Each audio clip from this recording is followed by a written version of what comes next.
Bismillah, Assalamualaikum warahmatullahi wabarakatuh. Waalaikumsalam warahmatullahi wabarakatuh. Baik, selamat sore teman-teman semuanya. Kembali lagi bertemu dengan saya, ya. Pada kali ini di pelajaran sejarah. Oke. Nah, sebelumnya gimana kabar teman-teman semuanya? Baik, Bu. Baik, oke, luar biasa. Nah, sebelumnya hari ini ada yang tidak hadir? Ada yang tidak hadir nggak? Apa semuanya hadir? Semuanya hadir ya? Hadir, hadir. Oke, sekarang seperti yang sudah saya sampaikan di pertemuan yang lalu ya, hari ini kita akan membahas tentang sejarah prosesi turunnya Al-Quran. Nah, sebelum itu tolong kalian buka slide-nya dan juga kalian siapkan pena dan juga kertas ya untuk mencatat, oke? Nah, oke, sekarang kita langsung saja ya ke pembahasannya. Jadi kita sudah tahu ya, Al-Quran itu turun di bulan Ramadan dan juga dia itu turun secara berangsur-angsur ya. Kalau kita tahu kan secara globalnya dia itu turun kepada Nabi itu secara berangsur-angsur. Tapi sebenarnya kita tahu nggak sih prosesi sebenarnya Al-Quran itu turun itu bagaimana? Nah, kita akan mendalami hal itu. 3 proses turunnya Al-Quran. Kok ada 3 proses gitu? Iya, karena memang ada dalil-dalil yang menguatkan bahwa memang Al-Quran itu turunnya selain secara berangsur-angsur dari Jibril alaihissalam ke Nabi, yaitu juga turun melewati beberapa proses di Lauhul Mahfuz dan di Baitul Izzah. Nah, next.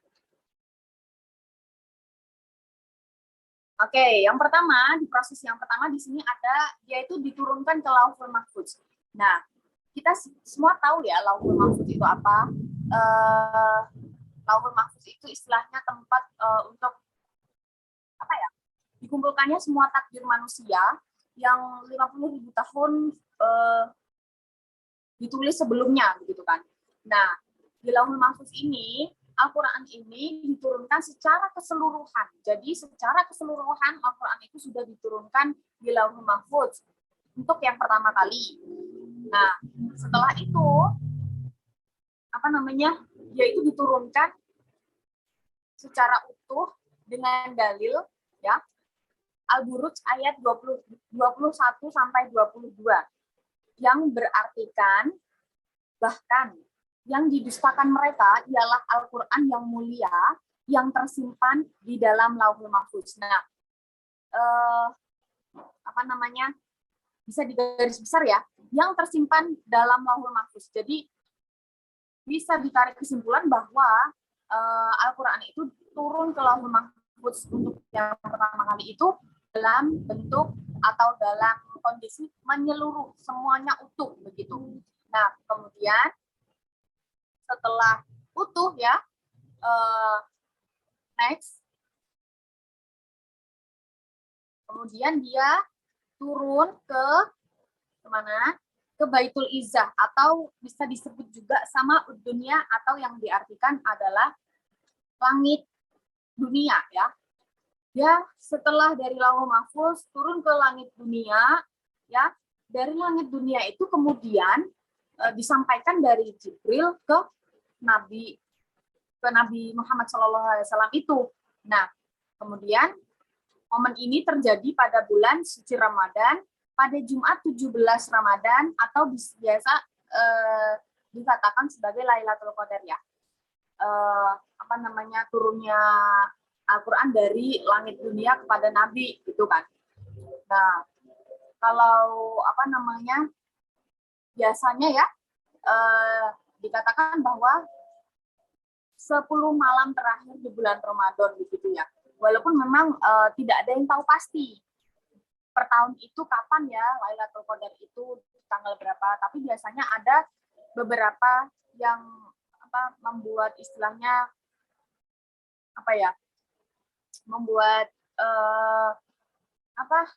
seperti bukan jadwal ya, tapi kayak mengira-ngira, oh malam ganjil di langit yang seperti ini, di kondisi yang seperti ini, nah biasanya seperti itu ada ya. Ya, tapi yang pasti itu apa namanya, di tanggal yang ganjil gitu. Kemudian next. Oke. Kemudian sampai pada Nabi Shallallahu Alaihi Wasallam. Nah, prosesi apa itu namanya, Al-Quran sampai kepada Nabi itu seperti yang sudah dijelaskan di situ ya, maksudnya sudah tertulis di PPT itu ya, bahwa dia itu turun secara berangsur-angsur dalam kurun waktu 23 tahun. Nah, ini itu berawal dari ketika pertama kali Rasul itu diberikan wahyu ya. Yang masih ingat pertemuan kemarin ya, itu tentang turunnya wahyu di Gua Hiro itu ya. Apa namanya, wahyu yang pertama kali turun ya. Nah, itu pertama kali Jibril itu memberikan wahyu atau menurunkan Al-Quran itu kepada Nabi. Nah, kan banyak tuh yang bicara bahwa Nabi itu kan buta huruf, dia tidak bisa membaca. Justru karena dia buta huruf, dia tidak bisa membaca menulis. Bisa dikatakan bahwa Nabi itu sangat jujur dan tidak bisa berbohong karena memang dasarnya Nabi itu tidak bisa membaca dan menulis. Bagaimana cara dia menerima wahyu? Ya dengan mendengarkan langsung dari Jibril alaihissalam gitu. Ketika pertama kali turun di Gua Hiro itu. Nah, kemudian dalilnya apa? Dia turun secara berangsur-angsur kepada Nabi. Dalilnya ada di surat Asy-Syu'ara ayat 193 sampai 195. Yang berartikan yang dibawa oleh Ar-Ruh Al-Amin atau Jibril alaihissalam ke dalam hatimu wahai Muhammad, agar engkau termasuk orang yang memberi peringatan dengan bahasa Arab yang jelas. Nah, begitu ya. Itulah prosesi secara singkat ya, apa namanya, turunnya Al-Quran ke Nabi Shallallahu Alaihi Wasallam. Jadi sebenarnya kalau kita lihat ya, bukan langsung dari Jibril gitu ya, bukan. Jadi di Jibril itu juga dapat dari Allah ya, pastilah, maksudnya tidak langsung dari ke Jibril, tapi dari Lauhul Mahfuz, kemudian Baitul Izzah, kemudian baru turun secara berangsur-angsur kepada Rasulullah Shallallahu Alaihi Wasallam. Begitu.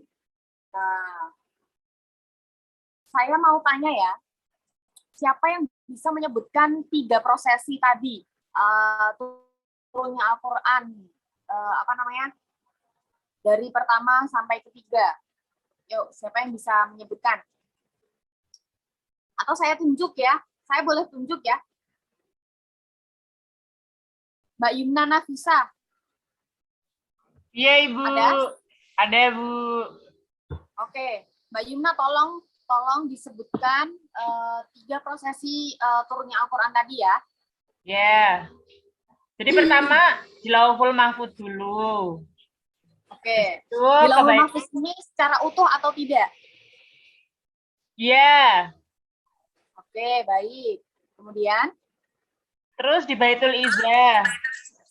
Oke. Baitul Izzah itu apa sih? Bisa disebut juga apa? Langit dunia. Ya, baik. Luar biasa. Lanjut. Terus yang terakhir kepada Nabi Muhammad Shallallahu Alaihi Wasallam secara berangsur-angsur. Dalam kurun berapa lama waktunya? 23 tahun. Oke, luar biasa. Mungkin hanya ini yang bisa saya sampaikan. Kalian luar biasa sekali hari ini. Jangan lupa untuk selalu belajar ya. Tetap semangat dalam belajar agama, agar kita tidak menjadi orang-orang yang sesat dan menyesatkan.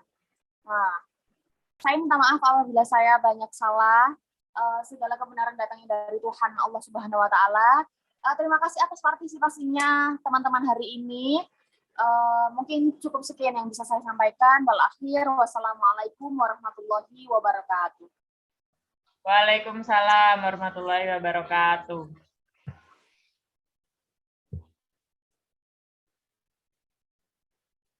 And record.